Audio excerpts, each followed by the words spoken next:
Good afternoon, everyone. I hope you are having a wonderful, wonderful start to this conference.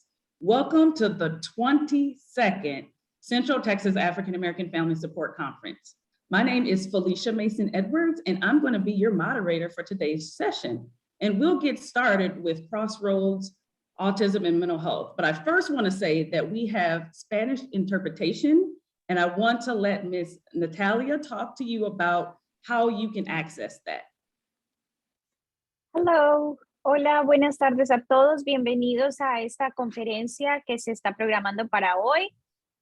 Tenemos intérpretes en esta sesión y para poderse seleccionar los intérpretes en español y escuchar esta conferencia, pueden hacer clic en español, en donde dice Language Interpretation. Si también tienen un globo en la parte de abajo de su pantalla donde dice español, ahí lo pueden seleccionar. Si tienen dificultades, por favor, por el chat, escríbanos y nosotros tratamos de ayudarles. Gracias. Thank you so much. Again, if you need Spanish interpretation, please, please, please click on the channel. So we are, again, super excited. This is the 22nd annual African American Family Support Conference.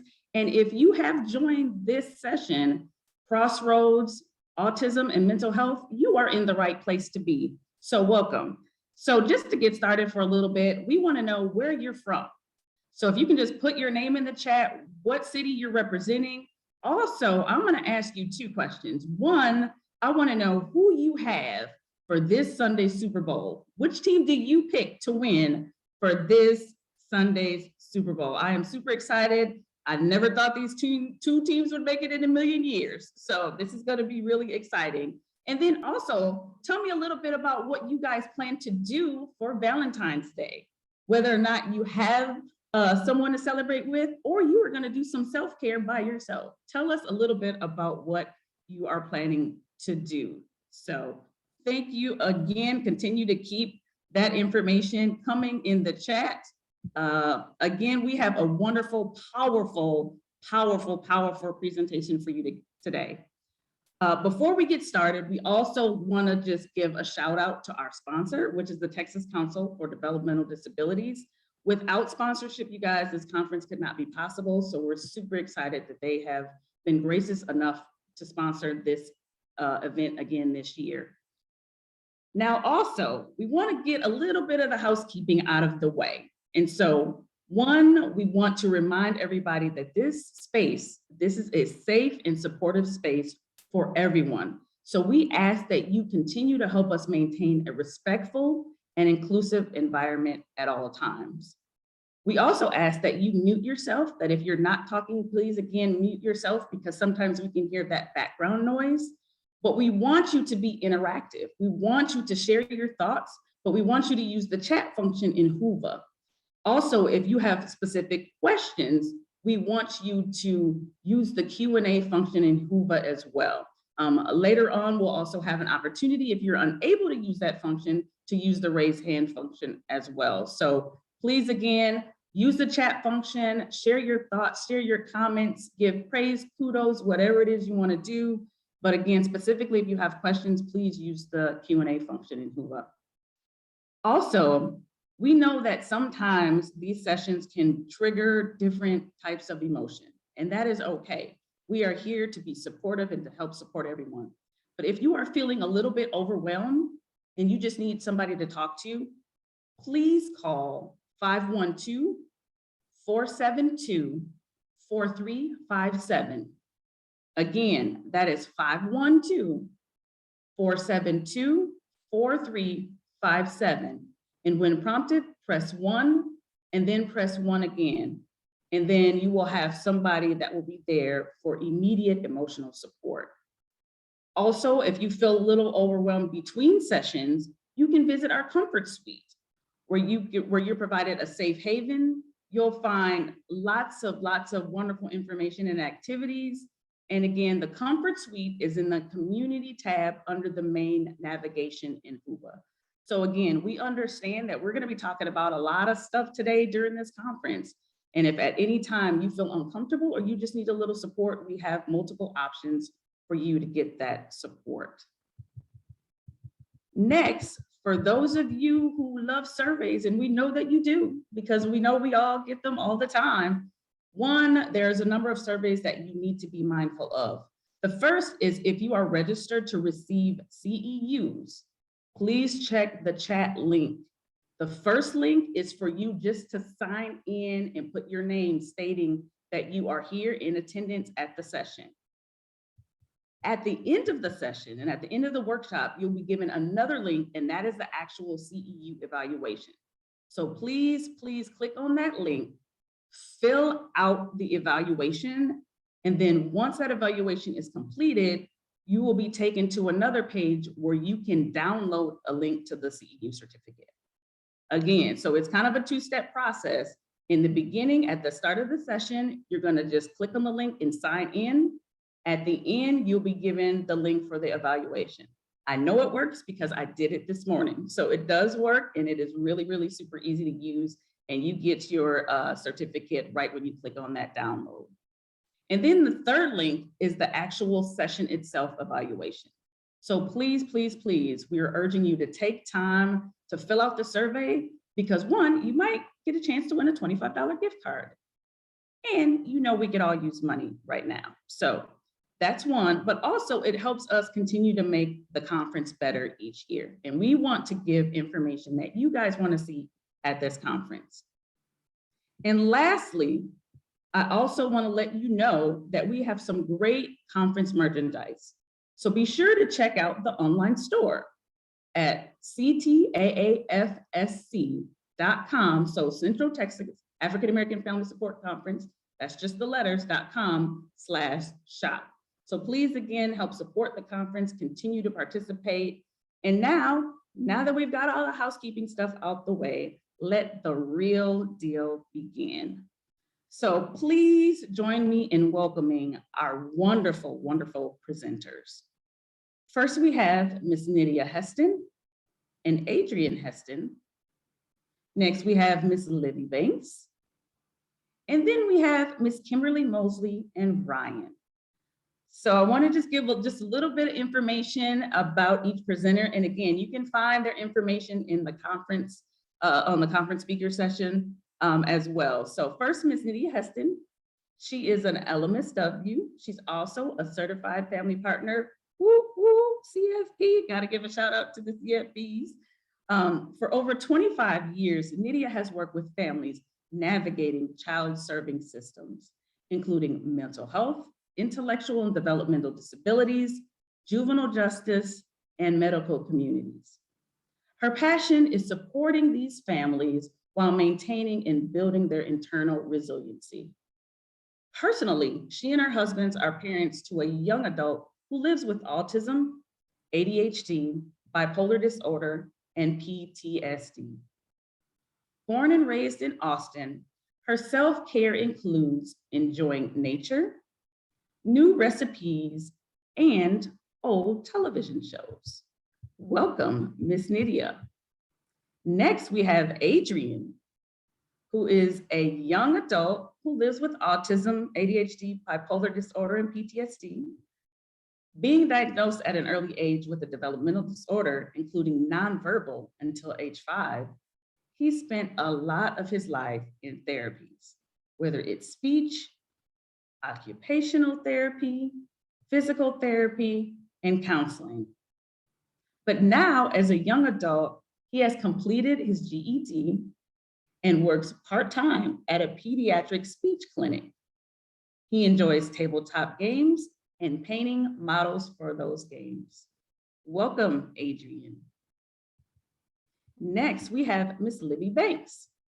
She is an LPHA supervisor for Integral Care's Medicated Assisted Treatment Program. She attended Pomona College and St. Edward's University, and she has worked extensively in education, nonprofit, and mental health sectors. She is also a late diagnosed autistic adult. Libby is passionate about harm reduction and neurodiversity. Welcome, Ms. Libby. And next we have Miss Kimberly Mosley. She is an educator, advocate. Somebody PhD. turn off the interpretation. They disabled the interpretation. Uh-oh. All right, taking care of it now. Okay, thank you. Thank you, Miss Lady Jane. I'm sorry about that. We will get you guys back online shortly. Again, we have Miss Mosley, who is an educator, advocate, PhD student, and the founder of Mosaic Path. So from DC all the way to Dallas, wow, the double Ds, Kimberly is committed to uplifting communities. She has met with state and federal legislative offices using her educational experience as a voice for the vulnerable. Her research rests in the intersectionality of education, race, disabilities, criminal justice, and family science. Kimberly enjoys time with her husband and children, one of whom is also on the autism spectrum. Now, let's enjoy the presentation, and we'll be back together soon for the live Q&A. Thank you, and continue to listen to this wonderful, wonderful information. One of the goals of this conference is to share real-life stories of people living with mental health and intellectual disabilities. Our goal is to encourage people to seek help and give real examples of individuals and families who have and are living their lives to the fullest. All of our panelists here have stories to share. Nidia, let's start with you. Tell us briefly about your journey with autism. Hi, thank you, Felicia, and thank you for the conference for having us here today. So our journey with autism started with my son here. His name is Adrian. Hi. I noticed at about 9 months old that he was less engaging, less eye contact, not having so many baby engagements as he had before. Being familiar with the disability world, the oldest of a sibling group, and I have a younger brother that has some medical and developmental challenges, I was familiar with kind of what was going on and kind of what some first steps were. It took 2 years for him to become eligible for the early intervention program. By that time, he was almost 3, and at 3 years old, entered the public school system under the Children with Disabilities preschool program. So at 2 to almost 3, he was diagnosed with autism. And over the years, he just developed other conditions as well. He developed ADHD by the time he was 6, provisional bipolar disorder when he was 10, and due to an incident at school with a staff member, in a public school, the staff member, he was also diagnosed with PTSD at 13.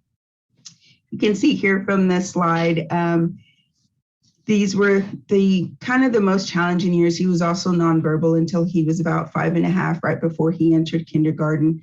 So as his parents and family members and friends, we really had to find ways to stay connected with him and to engage him with language and to make sure that he was still having rich experiences. Although he didn't seem like he was connecting with us, we still had to provide those for him. But Adrian, do you want to add anything? No, I don't think so. I think you've covered basically everything. Do you remember those early years?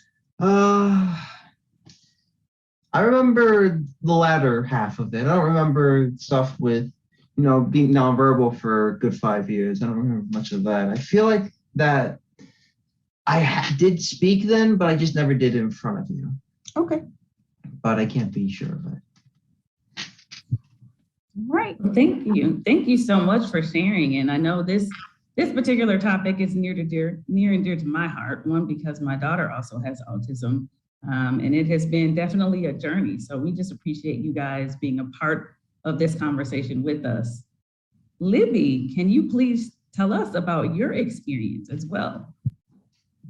Sure. And so, I'm a late diagnosed autistic person, right? I was diagnosed at age 35. And so my experience is really different, but it starts in lots of different places. So, it does start in childhood where I meet language milestones really late. I have lots of motor skills issues. I have lots of issues with communication in general with my family. I also have a lot of notable strengths. Like I started reading very, very, very early. So hyperlexic, I guess is what we call it. You know, and in general, performed very well at most academic tasks. But because I'm 36 now, right? Like autism diagnoses were much, much less common to receive in 1988 or whatever, right? And especially for even with speech delay, like a verbal girl, like it would have been very, very, very unusual for me to receive an autism diagnosis. I did receive occupational therapy when I was little, particularly for motor skills and speech development. And I did get like evaluations, but no formal diagnosis of any kind of developmental disability or anything like that. Like a lot of late diagnosed adults, I had a nephew, a family member that was diagnosed.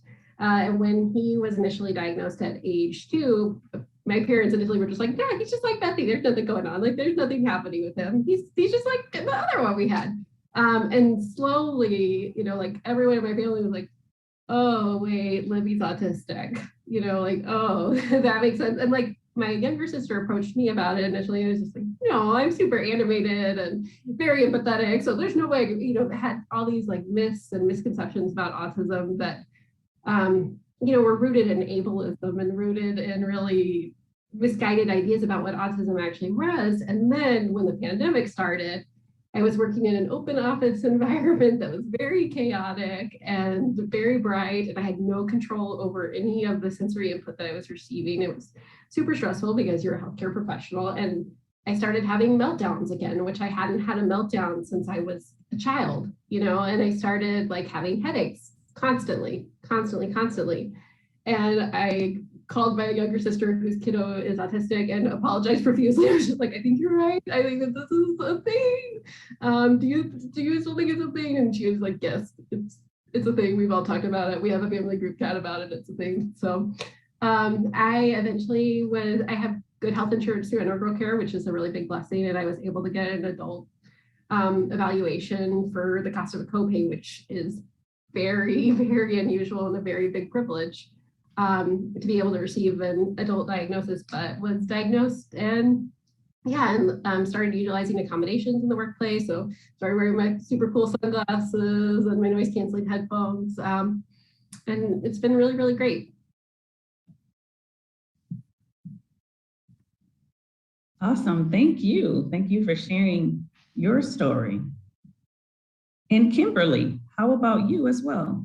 Say hi and tell them your name. My name is Ryan. Okay. Say bye. Say bye. Look, Ryan, tell it to the computer. Goodbye. Okay. Thank you, baby. Our journey started pretty early when my son was born. Fun fact, we share the same birthday. So I had him on my birthday. And, you know, beautiful, bright, healthy baby. I remember him just staring in my eyes the whole time that we were at the hospital. So there was an immediate connection. And honestly, I did not see any signs at that time.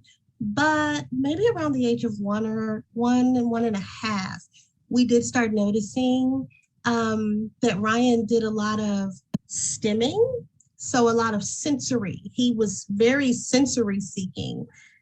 He loved to find objects and, you know, throw them down and watch things twirl. And the most drastic sign was he would stiffen his body.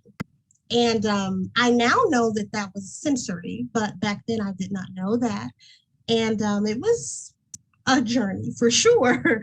Because leading up to the diagnosis, I was asking my pediatrician and various people, like, is my son okay? Because, he would just stiffen his body. And my pediatrician brushed me off. So the classic, he's a boy, the classic, you're a mom who worries too much. I received all of that.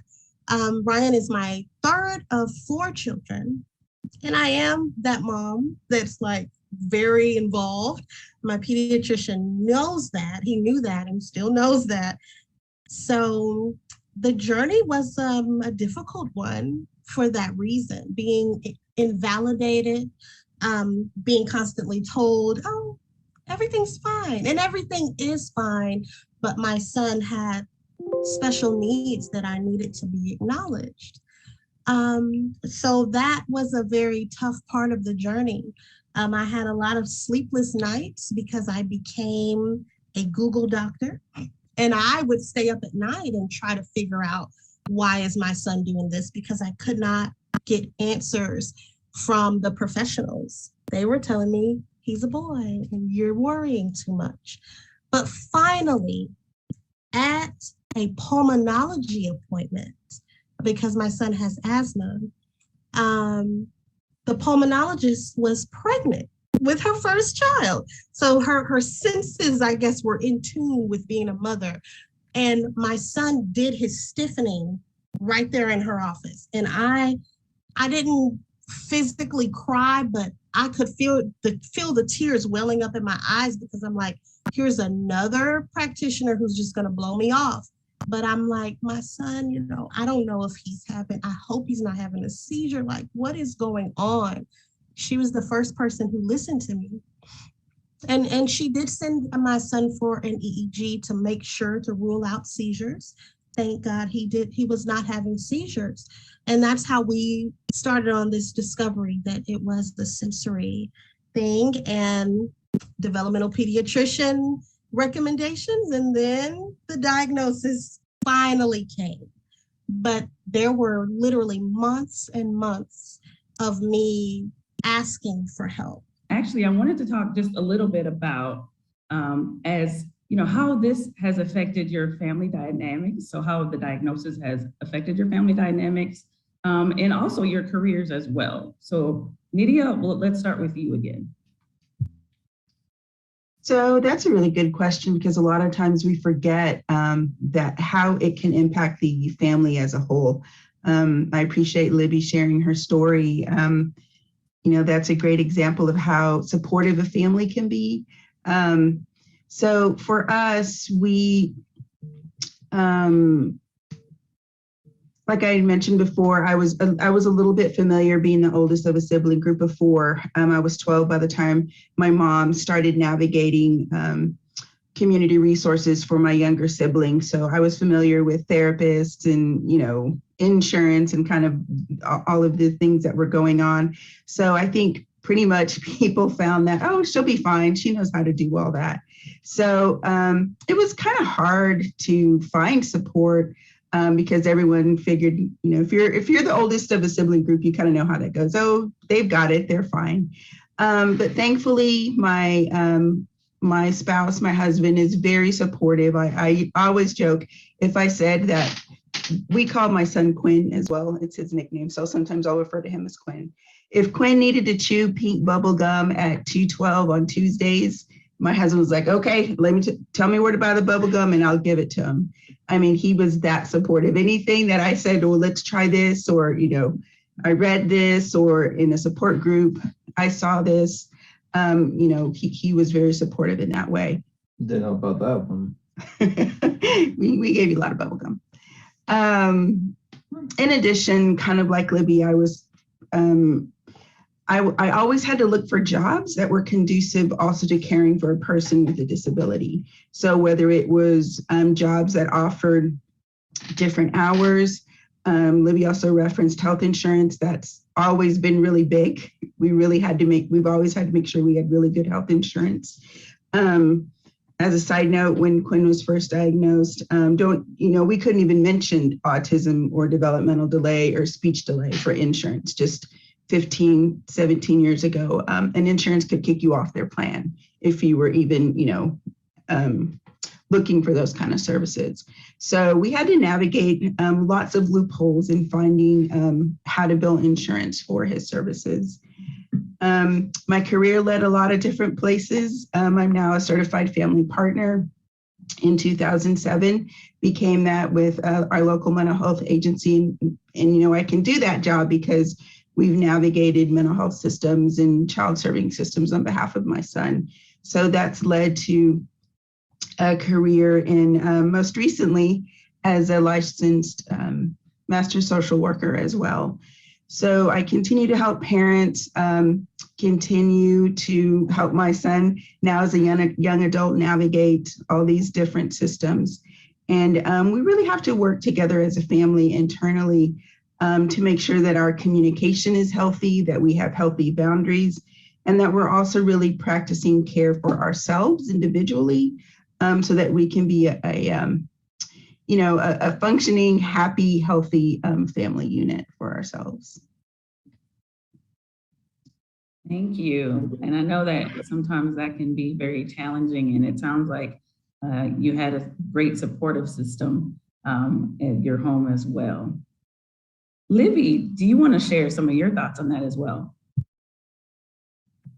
Yeah, I mean, and so, you know, I spent the first part of my working life not being able to utilize accommodations or not even knowing that I needed accommodations, right? And so workplace environments were always very, very challenging for me. I tended to use lots and lots of paid time off because I would go into burnout, go into shutdown mode, and, you know, just feel sick, even if it wasn't like an illness or anything, but just not have any kind of language or anything like that to describe the experience of what was happening, you know. And so now that I know I'm autistic and I can utilize accommodations like, you know, like things that help with sensory issues, working from home on occasion if stuff gets really, really overwhelming, you know, just having a job that has a lot of flexibility, having a job that is understanding that, like, sometimes I am going to need time to process things a little bit more. You know, like my processing speed is not synchronous with the rest of my development. And so sometimes it's going to take me a little bit longer. It really helps if I receive written feedback or written stuff, you know, just being able to have the language surrounding those accommodations and being able to advocate for those accommodations has been such a gift. And luckily I've been in a workplace that's been really accepting of that in general, you know, like, which I mean, you know, hopefully all workplaces would be, but I don't think that that's the experience of everyone at all.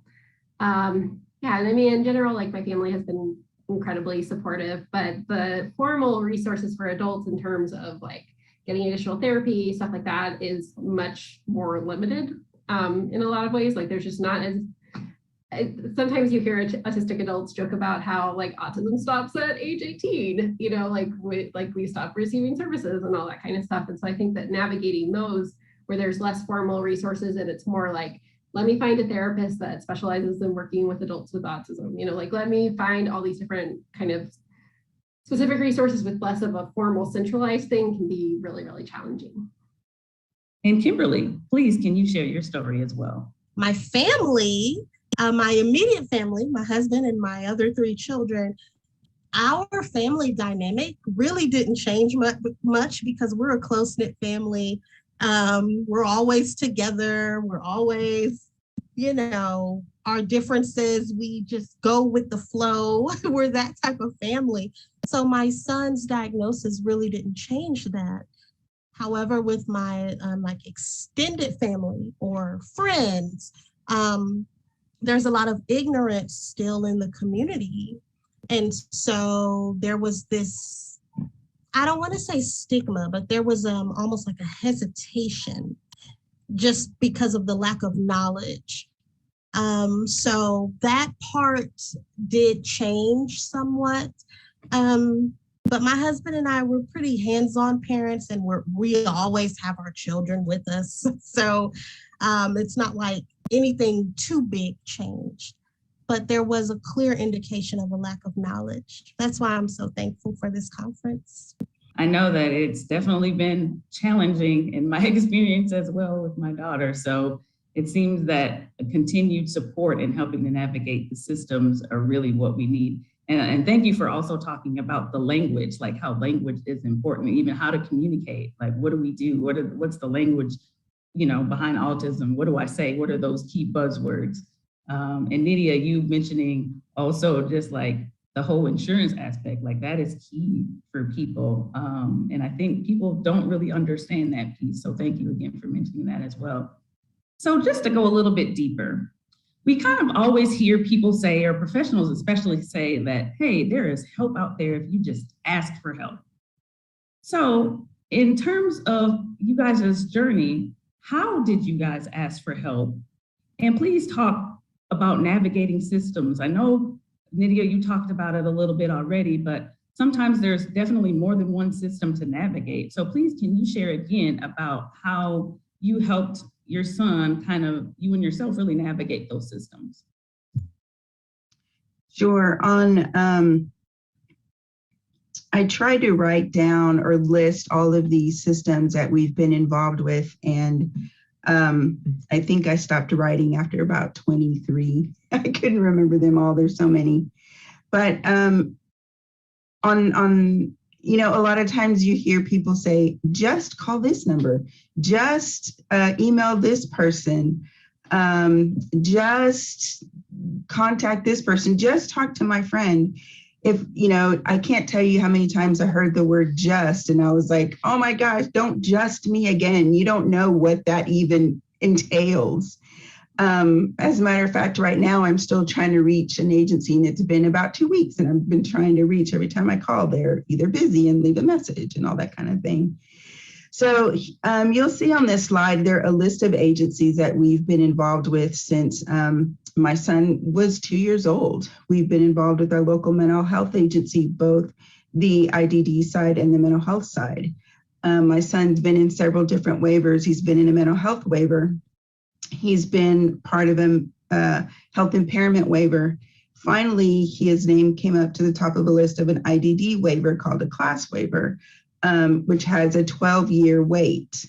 And that's an interesting story too, because he was on a mental health waiver that was really helpful at the time.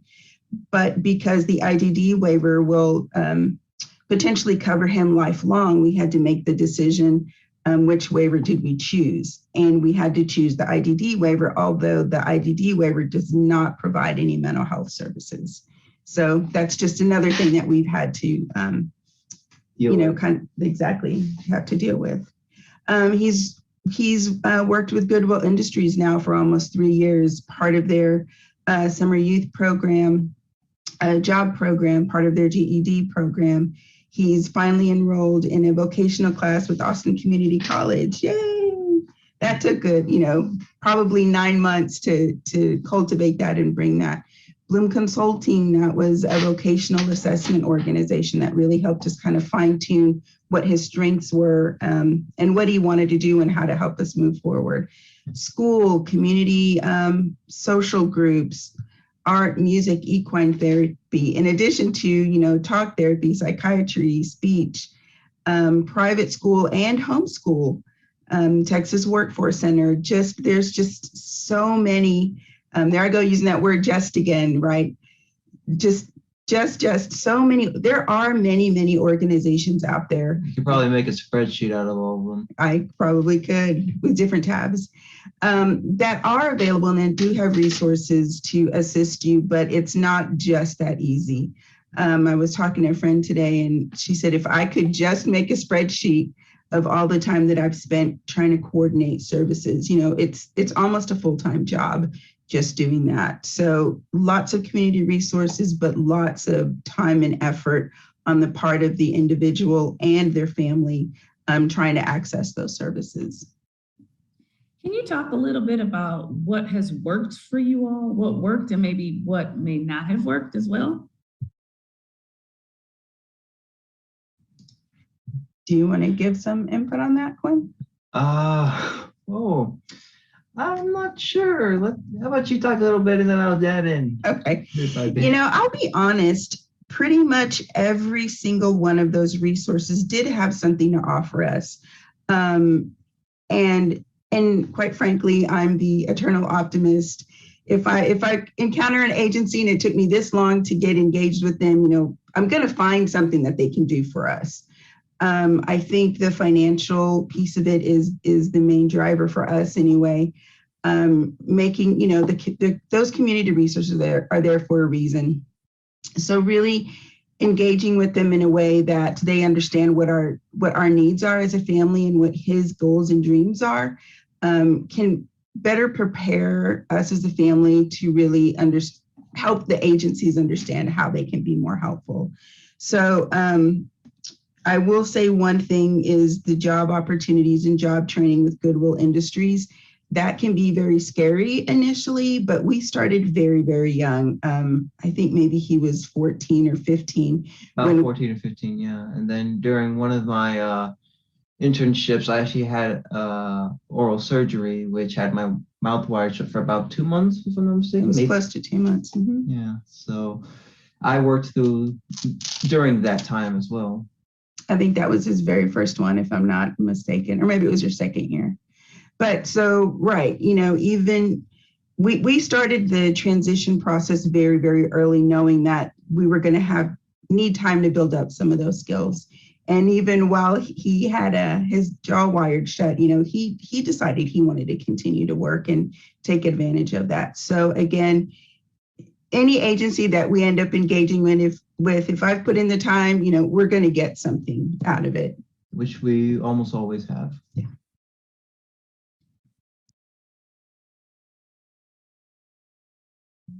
Thank you. And Libby, can you share a little bit about your experience as well? Yeah. So, first for me was getting access to a formal diagnosis, which again is extraordinarily privileged as an adult.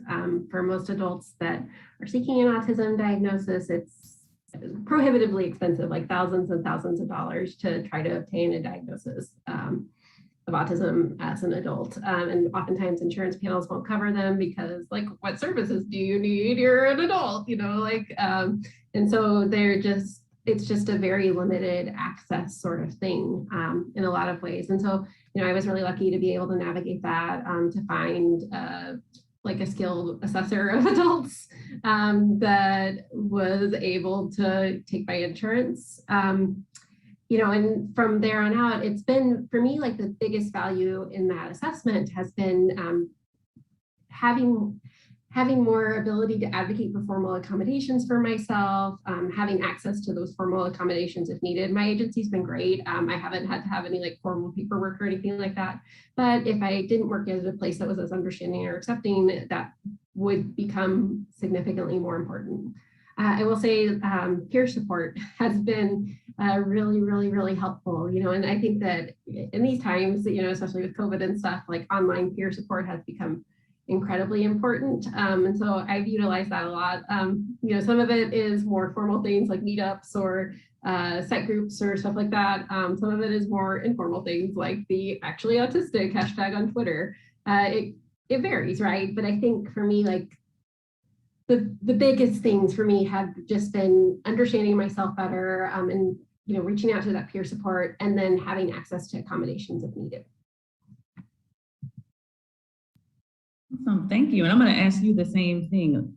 What do you see as far as some of the services that has worked for you and maybe some services that may not have worked for you? I really enjoyed online peer support a lot. For me, I get very anxious in groups of strangers. Very often if I'm in a room with lots and lots and lots of people, that can get very overstimulating and overwhelming really quickly. And so for me, online engagement has been great. And honestly, a lot of times having friendships hasn't always been the easiest thing for me. I have lots of acquaintances, I'm a friendly person, but I think maintaining long-term friendships at times has been something that's been really challenging. And so finding peers that have this in common, and who have these common experiences and who will just be no, it's not just you. This happened to me when I was little too. Life is wild when you don't know that there's something different about you and you just think that you are defective in some way. Having people who kind of validate those things and who understand those things and understand those experiences has been immensely rewarding. And now, Kimberly, please share your experience as well too. Our son started off with ECI, early intervention, for the early intervention program for children. And he was in that program for a very short time, because by the time that we officially really knew what was going on and had that official diagnosis, he was 3. and the ECI program, they age out at 3 or age out at 4. So he also received the PPCD services, so the preschool program for children with disabilities through our former local school district. And I'm just going to be honest, that wasn't sufficient. You know, the public school systems, they will provide services like occupational therapy and speech and physical therapy if your child needs it. But in my humble opinion, that is not sufficient. So my son also received outside services of speech and OT in addition to school. He also received ABA. I know that that's an area in the autism community where some people are very, very pro ABA and some people are very, very anti. So I know everyone has to make their individual choice, but we have found it to be good for our son. And I'm trying to think if I'm leaving out any services. I think I'm covering everything. With speech, our son also has childhood speech apraxia. So that was another help moment because he was receiving speech therapy, but he wasn't receiving the specific type of speech therapy that he needs, which is apraxia speech therapy. So he has that now. So we had to ask for help and persist, but we finally got that for him. Even with insurance, I have not so pleasant memories of long phone calls and talking to several insurance representatives. And in my area, the closest developmental pediatrician is almost an hour drive away. And there are only 2 that I was able to find in the Dallas-Fort Worth area, 2 developmental pediatricians. And a lot of the parents and people listening will probably know that a developmental pediatrician is the person who gives you that official diagnosis. So if in your community, you don't have access to this person who is very critical, because receiving services, you have to have the official diagnosis for many of the services, ABA specifically. And then, you know, I don't want to bore you with insurance talk, but the diagnosis is crucial. So having access to the services to get the diagnosis and also have the prescription for those services can be a complex process, but it's doable. We can do this. All right, I want to continue this conversation, and this time we're going to talk a little bit about schooling or education. So in terms of thinking about like the education and the schooling that you guys have had, Libby, we're going to start with you this time. I know you were diagnosed at a late, date, but tell us a little bit about how school was for you growing up. Brutal socially, great academically. It was the most socially punishing thing in the world. I think sometimes, I think kids can sense there's something different, right? Even if you don't have any kind of formal paper diagnosis, and even if that, and I think kids can be really cruel to people that are different at times. Anyone can be cruel to people that are different, but I think I was bullied pretty mercilessly for like the bulk of my childhood and into my teenage years. Eventually found like really accepting good people, but I think that social punishment for being weird, for being different, and not having the language to describe that. Because if I had known I was autistic, I could have just been like, you guys are ableist jerks, stop this, I'm autistic, you need to knock that off. But instead I was just the weird kid, and all the things I was bullied for are autistic traits, like me eating different things, me moving my body in different ways, me speaking differently, like all these different things. Like, I wasn't bullied for being autistic, but I was bullied for my autistic traits. And so I think if I had had the knowledge, if I had had the words to be able to be like, hey, I'm autistic, like these are things that are common for autistic people, I think it would have made it a lot easier.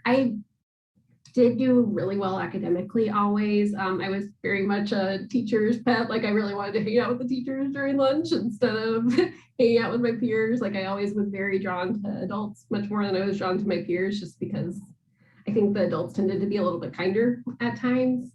But yeah, I mean, I think those social deficits definitely impacted. I mean, we're very traumatic in a lot of ways too, you know, like it's definitely something that has like kind of impacted me into adulthood. And I've had to really learn that like, no, like I'm actually great. Like I'm not a, you know, defective, like person that everyone hates, you know, like I'm great. Like, you know, but I think all that stuff was stuff that I had to learn as an adult through lots of therapy and lots of, you know, like self-acceptance and growth and everything like that.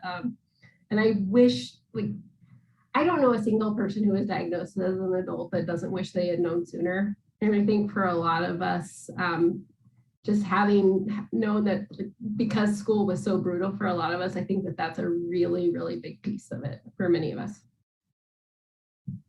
Thank you so much for sharing. I know definitely hearing you talk resonates with my journey and my daughter's. School was brutal. I mean, just making it through high school and even talking about, okay, well, what's the next step? It's, you know, my daughter's went through trauma. She's like, what do you mean the next step? Like I survived this, you know, this first set of school. And I'm just like, wow. And it is, I mean, I think that's very key is, you know, looking at how people perceive somebody with autism. When you talk specifically about autism traits, because you weren't diagnosed yet, but also when people understand the diagnosis. And also on a broader scale, it's like, what can we do, you know, as school systems and as teachers and as individuals who are in that environment every single day to continue to help support individuals with autism and other disabilities to make sure that they feel comfortable and that school isn't so traumatizing for some people. So thank you so much for sharing. And Miss Nidia and Adrian, I'm gonna turn it over to you guys. Tell us a little bit about your schooling and education.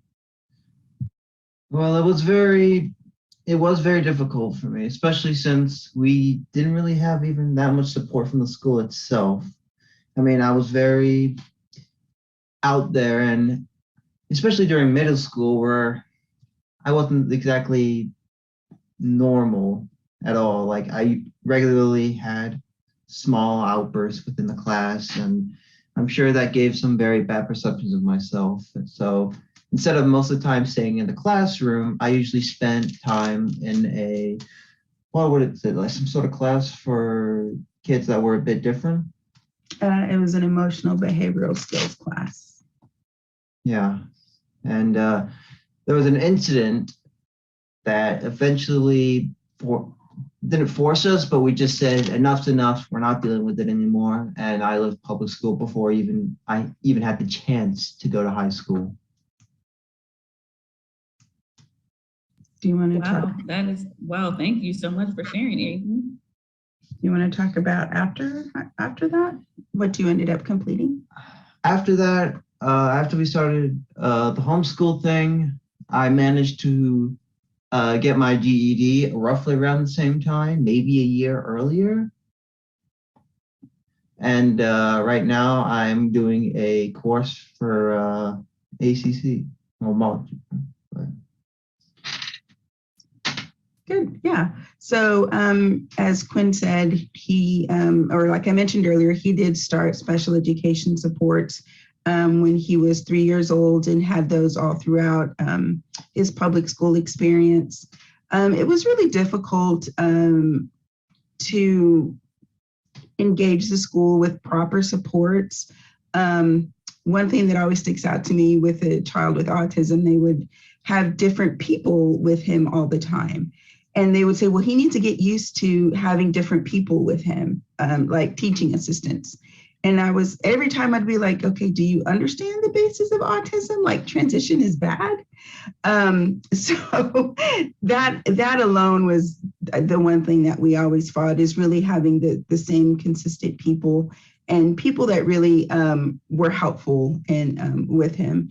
As he said, he did leave public school in the 8th grade. There was a teacher assistant who physically assaulted him. And after that was in the spring, and so that December, after trying to work with the school and, trying to get back on track, it just, like he said, it just wasn't working out. So he did leave public school. He did try a private school, just emotionally, just was not ready for that environment either. And we eventually found homeschool and found it's kind of a boutique private tutoring environment that helped him kind of regain his love for learning. Academically, he's great. He actually really enjoys math, loves all those kind of sciencey things. I tolerate math. I love science. Exactly. So he was able to rediscover, no, I'm not dumb. I'm not stupid. I do like learning and that kind of thing. So he did complete his GED a few months earlier than most students would graduate. He completed his GED in 2020. He's a COVID GED recipient. And so we had a little celebration.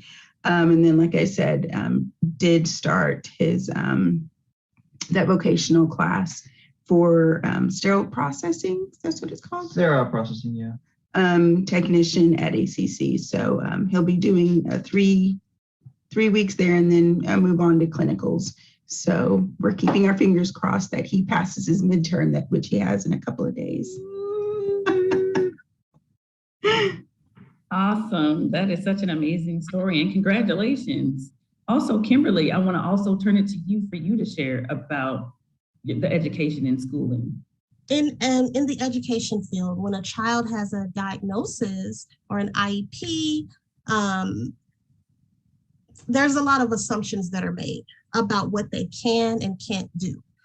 And so that is something that we've constantly had to fight since pre-K for our son, because he's very smart. I mean, he loves math, he loves numbers, he reads, he's amazing, his mind, and we haven't even tapped into everything, but his ability to communicate what he knows, that is where the challenge is. And for that reason, a lot of assumptions were made. So we've had a bit of a journey here. I told you previously about us selling our home and moving. We did that so that we could move into another school district, because our previous school district, it was horrible. And I remember hearing my colleague, Nidia, share about her son being abused at school. And we experienced the same thing. Verbal abuse, alleged physical abuse of children in my son's classroom. So this happens. A lot of educators seem to be frustrated, especially now, but even then, this was a couple of years ago, they seem to be frustrated.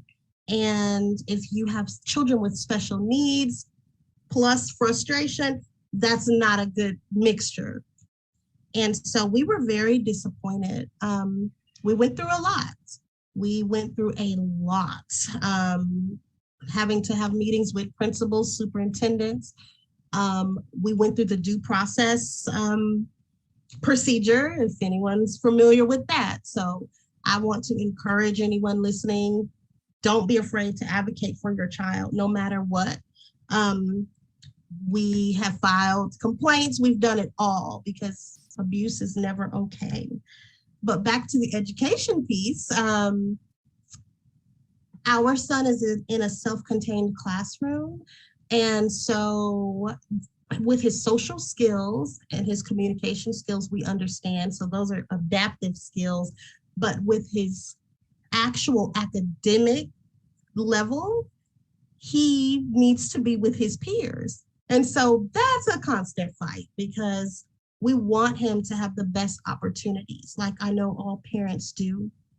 So the education journey is a constant battle between his adaptive skills and his academic skills, and trying to ensure that both of those are being considered and that he's given the best opportunities and that he's safe, which he is with his new school district. We're pleased. Although, one last thing regarding the education with COVID, we had to make some decisions for all of our children, but specifically for Ryan, just so that he could be healthy and safe. Because with his disability with autism, his social awareness is not the same as ours. I'm not going to say it's delayed, it's just different. So the importance of keeping his mask on, or not sharing his snack, or, things like that, we were concerned. And also his need for therapy. We had a lot of pushback regarding him missing school for therapy. And my husband and I, we stood our ground because, and I hate to say this, but it's just what it is, the schools were more worried about attendance than what our son needed. So that's a recent battle that we had to deal with. I think both of you all have shared just about the issue of feeling, stupid and dumb or broken, or as if something is wrong with you, and the resilience that you guys have shown to say, no, I'm not dumb. I am who I am. Like, autism doesn't define who I am, that my name is Adrian, and this is what I do. And so thank you. It definitely is such a wonderful feeling, but also helping people to understand that there's more than one option. So like you were talking about, if you homeschooled your child. So I think sometimes people just believe, like, I have to go to the public school system, or I have to do it this way. But also understand that as a parent and as an individual with autism, you have options, and that you have to think about the best options for your family, and what that may look like may not be what we assume that it is. So definitely please explore options for you and your family that you feel is best. Well, guys, we are nearing the home stretch. So I really want you to, think about, what advice do you have for any family, individual? This also could be work-related, whoever. What advice would you give, just really talking through your experience? So if somebody has autism, or if they know somebody with autism, or if they work with somebody with autism, what advice would you give for families, individuals, and then employers as well? We're going to start with you, Miss Libby. So I think one thing, like, for employers and family members, all that kind of stuff, is do take sensory issues seriously. I think sometimes people will just be kind of like, really, it's a light bulb. Like, you can handle a light bulb, and be kind of dismissive of sensory things, and recognizing that, like, no, like, this is like a legitimate experience, like having some empathy, like having some understanding of, like, no, like, this is something that I'm actually experiencing. This is something that's really important. And I think taking accommodations in general really seriously. I do think that if you are an adult who suspects they might be autistic, I would say most neurotypical people don't worry about whether they're autistic or not. So I think that that's something that to think about, right? Like, neurotypical people don't stay up at night wondering if they're autistic or not. And so I think, like, exploring that, like, looking into it, if it's something that makes your life make sense, if you're just like, oh my God, wait, what? Like this, then I think it's something to, like, explore. Like, in the adult autistic community, because diagnosis is so inaccessible, most support groups and stuff welcome people who are self-diagnosed as autistic. Exploring that, seeing if it resonates with you, seeing if it's a fit, I think is a beautiful, wonderful thing. And I think just not gaslighting yourself into being like, no, like, of course I can't do it. Like, of course this is, like, just, I think being open-minded about it. If it's something that feels right, if it's something that makes sense, like, exploring it, and and utilizing accommodations that, even if you don't have a formal diagnosis, like, only a jerky workplace is gonna be like, don't wear your sunglasses, or don't wear your headphones. Like, if you, like, tell a workplace, like, hey, like, noise is really overwhelming to me, like, most places are going to be understanding of that. So yeah, I think that those would be the things. Thank you, Miss Nidia and Mr. Aiden. Do you want to go first? Yeah, you go first. So some of the things that I would say to families are some tips that have really been helpful for us in navigating what I called crossroads marathon between IDD and mental health is making sure that we're asking as parents, our son, what his goals and dreams are. And, you know, those could change from week to week, and that's okay, right? But making sure that whatever we're doing is to support him and what he wants to do. Remember that IDD and mental health systems, they don't always know how to work together. In our wonderful home state of Texas, what we call siloed, a lot of times funding and money goes to a specific group for a specific purpose. And those organizations, you know, for funding purpose and fiscal purposes, hold on to, you know, what their scope of work is. So it really is the responsibility of the family to know what would be helpful to us and how to present that to communities, resources so that they can work. So it's up to us to help them work together. As I mentioned before, we can't forget who we are as individuals. We have to practice and model caring for ourselves as individuals so that we can also be well as a family. I mentioned earlier, healthy communications, boundaries. And I love that Libby's talking about support groups, really finding a support group either as a family or individuals so that we can just kind of learn from other people and don't, you know, we're not feel so alone. And finally, be familiar with your youth's emotional developmental stage and support them where they are. A lot of times we talk about autism being a developmental delay, and people forget that it could also be emotionally. You know, a person, a youth could be 16 years old, but really still kind of functioning at maybe a 10 or a 12 age, just kind of emotionally. So just understand where your youth is, especially if they're having a moment of, in my son's case with his ADHD or bipolar disorder, you know, sometimes it just really kind of creeps up, and we have to remember where he is in that space and support him in that space. Thank you. Yeah, did you want to say anything, Adrian? Well,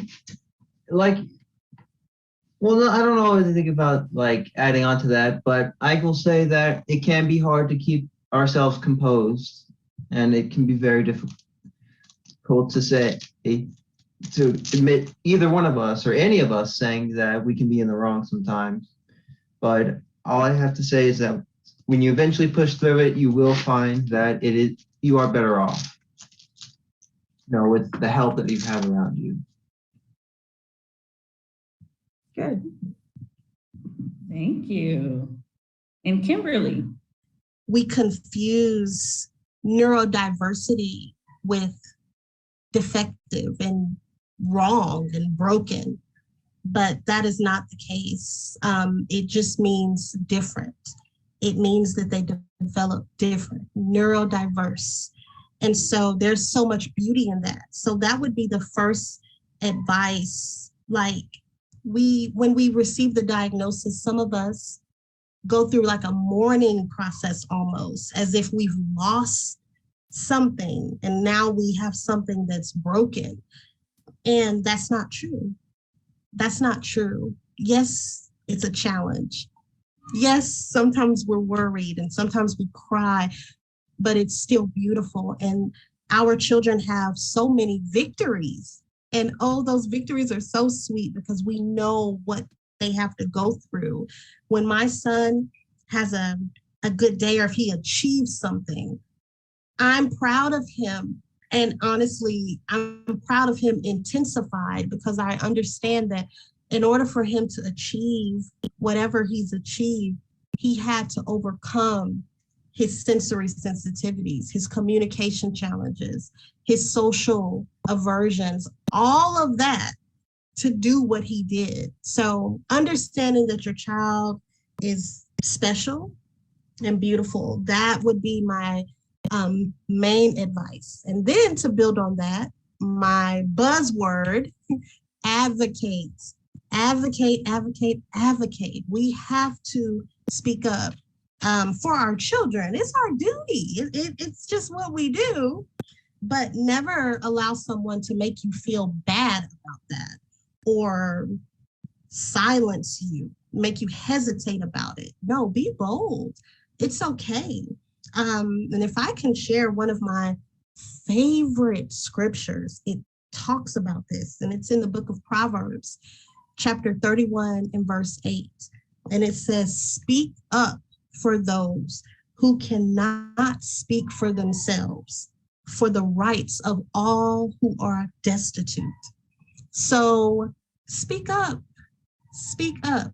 If your child has difficulties expressing themselves, you do that for him or her. Advocate. And then lastly, my husband, he says this, and I think it's a great thing to live by. He says, be comfortable in the uncomfortableness. Be comfortable in it, because everyone is not going to like you for speaking up for your child. Be comfortable with that. Everyone's not, they're going to be like, oh, here's that family, or oh, here she goes again. Trust me. I get that all the time. And at first I was like, oh no, I don't want people to be mad at me, or I don't want to sound rude. It's not rude to speak up for your child. Well, one, I want to say thank you so much to the panelists who have shared their story. I know it definitely resonates with me as well, going through similar journeys, but they have shared experiences with you, and I hope they've given you some enlightened tools of what to do and how you can access services. Also, some encouraging words to just hang in there while you're accessing services. I know sometimes it can be difficult and it can be challenging, but there are tools. You heard somebody mention peer specialists. You heard somebody mention family partners who are out there to help walk individuals through their journey. So please utilize the tools that you have. And again, let us know how it's going, how the conference is going. So thank you so much for listening. Thank you again, panelists, for sharing your stories. And thank y'all, and just have a wonderful, wonderful rest of the conference. Don't leave yet, folks, don't leave yet. So one, just welcome back. We want to just, actually start this particular session is we want this to be the Q&A session. So we have wonderful panelists who have shared their stories, their experiences. I have looked at the chat. It looks like some of you guys can definitely are part of the Amen Corner, because you're sharing your thoughts, and somebody talked about how difficult it is for African Americans to be diagnosed with autism. Somebody else mentioned about their cousin who had autism that didn't like red or ketchup. And so I know we've talked a little bit about sensory issues and all sorts of stuff. So please, please, this is the time that you can ask your questions. There are two ways to do that. One, we're going to try our best to answer all of your questions. And I do see one in the Q&A, but one, you can put them in the Q&A function in Whova. So if you do have a question, please, you can use that particular method to do that. Or you can just raise your virtual hand if you're on Zoom, because that way we can unmute you. And so you can ask your question directly. So again, we have about 10 minutes to help answer questions. I want to say again, thank you so much to Nidia, to Libby, to Kimberly, to Adrian for just sharing your stories and being transparent and vulnerable at the same time. And so I think I have one question right now that is currently in the Q&A section in Whova, and it says, and this is for all the panelists, how do we get the word out a little more about services available through the local IDD authority? So many people don't know and find out only when a person is in crisis. So I am going to open that floor to you all. How do we get the word out to all of the services that are currently available?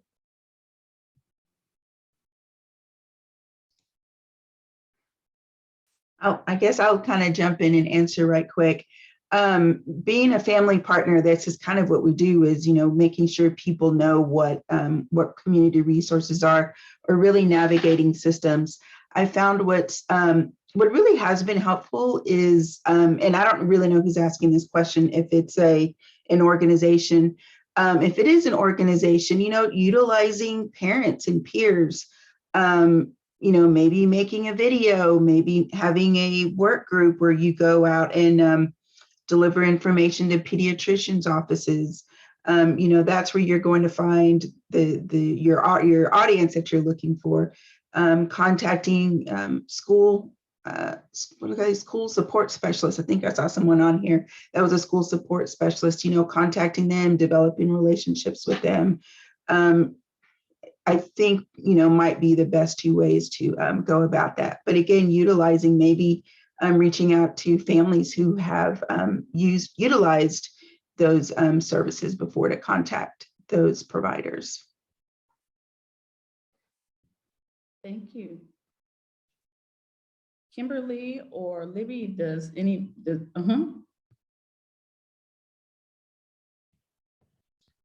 Hi, yes, I would actually also add introducing yourself to your local school district, because I know that a lot of the special education departments, they will have different programs where they try to have outreach with their families. Perhaps you could go, if you are, I'm assuming that you're an organization as well, and I may be wrong in my assumption, but if you're an organization, then just reaching out to the local school district and asking if you can come and speak to the parents. I'm sure you'll be welcome and greatly appreciated. Thank you. Thank you both for your answers. And we have another question. It says, let me scroll all the way down. It says, my brother is 41, and as a family, we believe he has autism, but we are not sure where to look for services. Any suggestions? So Libby, I'm gonna punt this one to you. Sounds good. So the unfortunate thing with a lot of IDD services is that many of them require a diagnosis with a developmental disability before you were 18 to be eligible for services. So in terms of like formal resources, it can be very, very limited, unfortunately, which is wildly frustrating. So as someone who has been in a very similar situation, I would say, first of all, like researching if your insurance covers adult assessment, adult diagnosis. If it doesn't, fret not, okay? The autism community in general is very, very accepting of self-diagnosis because we understand that there are massive barriers for adults seeking a diagnosis, massive barriers. And so please, like, don't feel like you can't come into autistic spaces. Don't feel like you can't, if you are pretty sure you're autistic, don't feel uncomfortable saying that, don't feel uncomfortable utilizing like peer support, don't feel uncomfortable talking to people about that. Don't feel uncomfortable finding a therapist who specializes in that. I think just being realistic that it might be very difficult or prohibitively expensive to get a diagnosis, but there are lots of supports and in terms of peer support and community that is accepting of people, even if they don't have a paper diagnosis.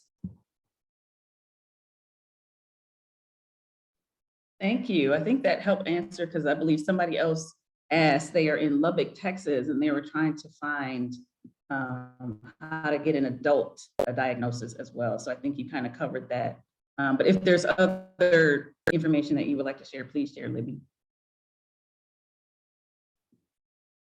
I mean, it's just an exciting journey, and I'm happy and excited for anyone who's exploring this. It's a cool thing. It's exciting. Thank you. And you're absolutely right. This is exciting. I think all of you guys have shared your stories. We have about 4 minutes left. So if somebody does have a question, please let me know. I cannot see your hand if you do have one, or I see there was only one in the Q&A section that we've already responded to. But if not, I definitely want to give each presenter kind of a 30-second snippet of anything that you want to share as we round off this particular session, and anybody can go first.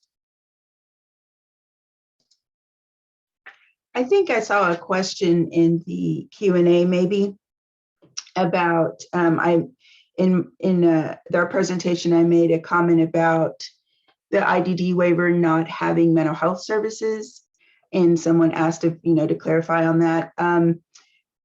Previous to the IDD waiver, my son was part of the Yes mental health waiver, and that waiver has specific kind of alternative activities or therapies for mental health services. And that's kind of really what I meant, is I really felt like we had to, like I talk about in the presentation, in Texas, we're kind of, siloed because of populations and money and how all that works out. I just wish that there would be more in IDD waivers, more recognition about the co-occurrence of IDD and mental health, which is, kind of what our presentation and our personal family journey is about. And that there would be more, that there would just be more opportunities within IDD waivers to explore or to address mental health issues. It is getting better. I can say the last 2 yearly assessments that my son had, they do ask more questions, and I guess it's the nurse, is a little bit more informed, as well as the case manager. So that is getting better. And my hope is that, this kind of becomes more integrated and we talk about it a little bit more.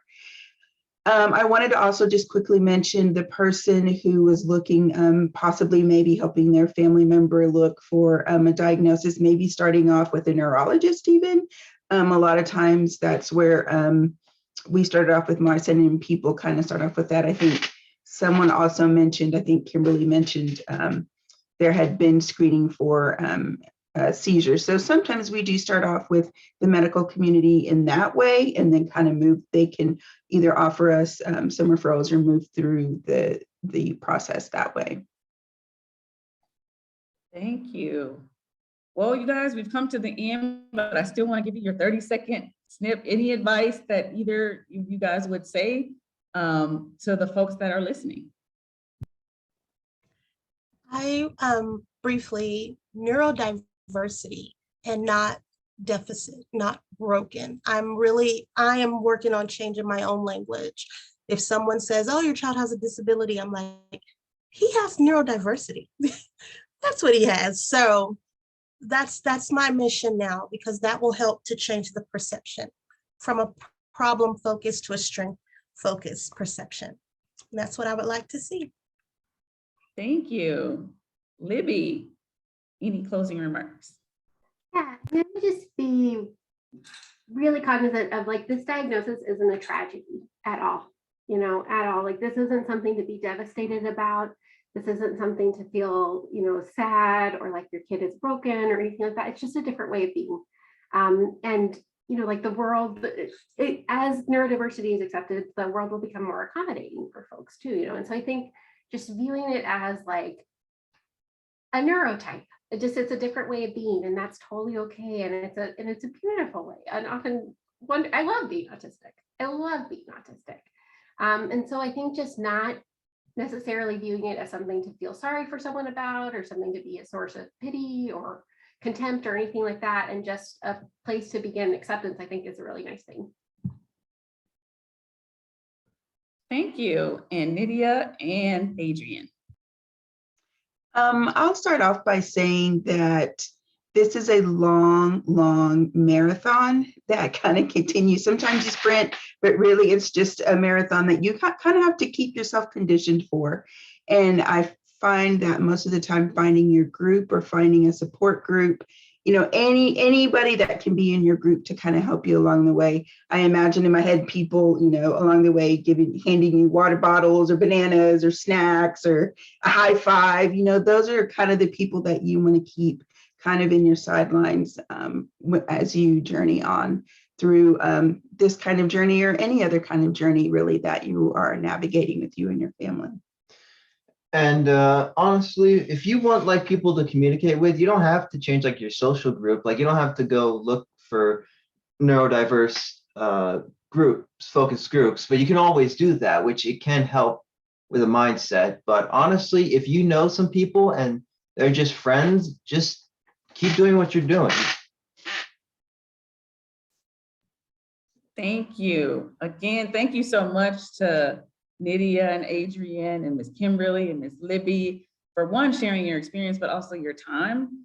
We know that it's a journey and it's a marathon, and I'm in the marathon with you as a mother. And definitely want to also be a support and hand out that water bottle and bananas and whatever else that we may need to continue the journey.